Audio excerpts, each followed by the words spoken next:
નમસ્કાર, હું છું પ્રિયા અને તમે જોઈ રહ્યા છો જનતા કી જાણકારી ન્યૂઝ।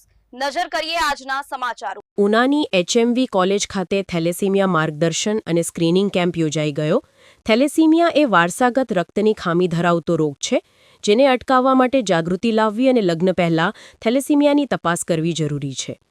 રેડક્રોસ ગુજરાતના માનનીય ચેરમેન શ્રી અજરીભાઈ પટેલ સાહેબના નેતૃત્વમાં સમગ્ર ગુજરાતમાં દરેક કોલેજ ઉપર તે અંગે જાગૃતિ તેમજ સ્ક્રીનિંગ થાય તે માટે સક્રિય રીતે કાર્યરત છે। તારીખ 6/12/2025ને રોજ શ્રી ગુપ્ત પ્રયાગ એજ્યુકેશન ટ્રસ્ટ મુંબઈ સંચાલિત Shri HMV arts and commerce college Una ખાતે થેલેસીમિયા પ્રિવેન્શન પ્રોગ્રામ અંતર્ગત ગીર સોમનાથ જિલ્લા રેડ ક્રોસ અને Gujarat red cross society Ahmedabad દ્વારા માર્ગદર્શન અને સ્ક્રીનિંગ કેમ્પ યોજાયો હતો, જેમાં કોલેજના ટ્રસ્ટી શ્રી લનીલીબેન ભટ્ટ, આચાર્ય શ્રી પીએમ ધાંધલા અને કાર્યક્રમના સંયોજક શ્રી ભાવેશભાઈ પરમારના સહયોગથી કુલ 190 વિદ્યાર્થીઓના સેમ્પલ લેવામાં આવ્યા હતા।